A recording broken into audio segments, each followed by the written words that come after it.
తెలంగాణ రాష్ట్రం నిలబడ్డది. మహారాష్ట్ర నెంబర్ 2, మిగతా రాష్ట్రాలు అట్లుంటే ప్రధానమంత్రిగా ప్రాతినిధ్యం వహించే గుజరాత్ 6-7 స్థానానికి పోయింది అధ్యక్ష. ఇవన్నీ కూడా మా సహచర మంత్రులు అధికారులు అందరు కష్టపడి చేస్తున్న ప్రయత్నాన్ని మీరు అభినందించండి. అప్పుడే అంత ఆత్రము, అంత తాపత్రయము, అంత అసహనం ఎందుకని నేను అడుగుతున్నా. కడుపు నిండా విషం పెట్టుకొని ఎందుకు ఈ మాటలు?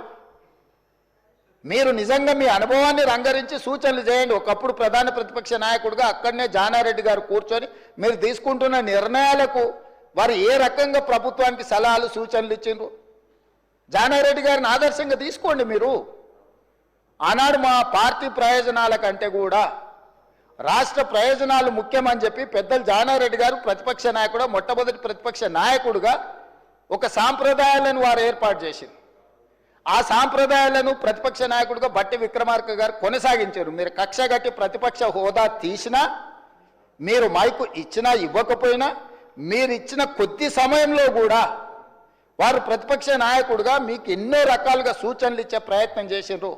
ప్రభుత్వం తీసుకుంటున్న నిర్ణయాలలో ఉన్న లోపాలను ఎత్తి చూపడమే కాకుండా మీకు సహేతుకమైన సలహాలు సూచనలు ఇచ్చే ప్రయత్నం ఆనాడు ప్రతిపక్ష నాయకులుగా బట్టి విక్రమార్క గారు, జానారెడ్డి గారు చేశారు. ఈరోజు కూడా మీ నుంచి మేము ఆశిస్తున్నాం. మీరు ఎంత చేసినా, ఎగరెగిరి దంచినా ఎగరకుంట దంచినా మీకు వచ్చే కూలి అంతనే. ఎన్నికలు అనేవి 2029లో వస్తాయి అధ్యక్ష. వాళ్ళ తాపత్రయపడ్డంత మాత్రాన, వాళ్ళు ఆవేదన చెందినంత మాత్రాన, వాళ్ళు హడావిడి పట్టినంత మాత్రాన ఒక సంవత్సరం రావు అధ్యక్ష ఎలక్షన్లు. అప్పుడే ఒక ఆయన అంటాడు వచ్చేసినాయి బై ఎలక్షన్స్ వచ్చేసినాయి, వచ్చే నెలలే అని టికెట్లు వంచుతాడు ఒక ఆయన. ఆయన టికెట్లు వంచను కదా, నేను వంచాలని ఇంకొక ఆయన పోయి ఆయన వంచుతాడు. వాళ్ళ పోటీతోని మా సాగుకు వస్తున్నారు అధ్యక్ష. వాళ్ళ అంతర్గతంగా ఏమని ఉంటే ఉండని వాళ్ళు ఇట్లా తెలుసుకొని మాకేం అభ్యంతరం లేదు. ఒక ఆయన పొద్దున్నే ప్రెస్ మీట్ పెడితే మధ్యాహ్నం ఒక ఆయన ట్విట్టర్లో పెడతాడు దాని కౌంటర్ పార్టీ. ఒక ఆయన ట్విట్టర్లో పెట్టగానే ఇంకొక ఆయన ప్రెస్ నోట్ రిలీజ్ చేస్తాడు. వీళ్ళిద్దరు ఇట్లా చేశారు కదా అని పెద్దల సభలో ఉన్న వాళ్ళు వాళ్ళ వైపు నుంచి వాళ్ళు అదే ప్రయత్నం చేస్తున్నారు.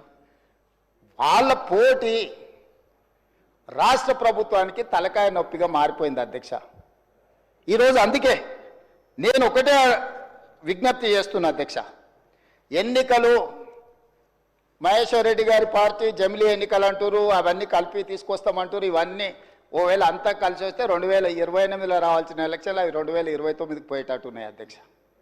సో ఉన్న అసెంబ్లీ కూడా ఇంకో 6 నెలలు ఎక్స్ట్రాగా ఉండే పరిస్థితులు జాతీయ స్థాయిలో మనకు కనిపిస్తున్నాయి అధ్యక్ష. సో ఈ 4 ఏళ్ళు మనము రాష్ట్రాన్ని మంచిగా అభివృద్ధి చేసుకుందాము.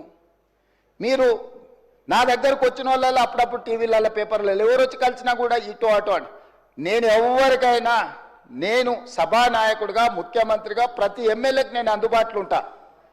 అది సిద్దిపేట శాసనసభ్యులు హరీష్ రావు గారు వచ్చినా, లేకపోతే పల్లా రాజేశ్వర రెడ్డి గారు వచ్చినా, లేకపోతే వెంకట రమణారెడ్డి గారు వచ్చినా, నేను రాజకీయాలు చూడను అధ్యక్ష. ముఖ్యమంత్రిగా నా దగ్గరికి తీసుకొచ్చిన సమస్యల్ని వీలైనంత మేరకు వాటిని పరిష్కరించాలన్న